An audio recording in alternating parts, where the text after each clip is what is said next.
Hello friends, আমি স্নেহা। আমার নতুন মিনি ব্লগে আপনাদের স্বাগত জানাই। আপনারা সবাই কেমন আছেন? আশা করি সবাই ভালো আছেন, আমিও ভালো আছি। আজকে ফল হারিনি কালী পুজো, আর আজকে শনি জয়ন্তীও ছিল।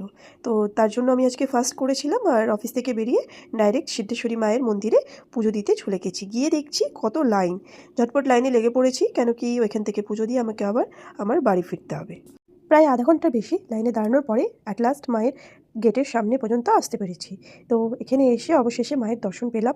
সারাদিনের খাটনি যেন কেটে গেছে, আর মনেই হচ্ছে না যে কোনো শরীরে কষ্ট হচ্ছে। এত মাকে দেখে মনটা জুড়িয়ে গেল। এদিকে শনি মহারাজেরও দর্শন হলো আজকের দিনে।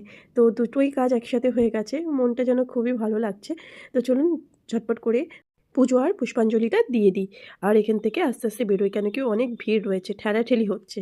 কোনো রকম বসে পড়লাম পুষ্পাঞ্জলি দেওয়ার জন্য। তো ওনারা যে পুরোহিত মশাইরা ছিল, ওরা পুষ্পাঞ্জলির জন্য রেডি হচ্ছিল। তো তাড়াতাড়ি তাড়াতাড়ি পুষ্পাঞ্জলি দিয়ে পুষ্পাঞ্জলি দেওয়া হয়ে গেছে। এবারে বাইরে বেরোই, এই দেখুন বাইরে থেকে বাইরের অবস্থা কত ভিড়। তো অ্যাট লাস্ট আমার পুজো দেওয়া হয়ে গেছে, আর অনেক যুদ্ধ করে বাইরে বেরিয়েছি। এবারে আপনাকে আমি মন্দিরের সামনেটা দেখাই, চলুন। কি ভিড় দেখুন, এখানটা দেখলেই আপনি বুঝতে পারবেন। এই দেখুন মন্দিরের সামনের দিকটা কত ভিড়, আর লেখা আছে জয় শ্রী সিদ্ধেশ্বরী কালী মন্দির। জয় মা। মা সবাইকে ভালো রেখো আর সুস্থ রেখো। আমার ভিডিওটা কেমন লাগলো অবশ্যই জানাবেন, আর যদি ভালো লেগে থাকে অবশ্যই লাইক, শেয়ার অ্যান্ড ফলো করতে কিন্তু ভুলবেন না। Thank you.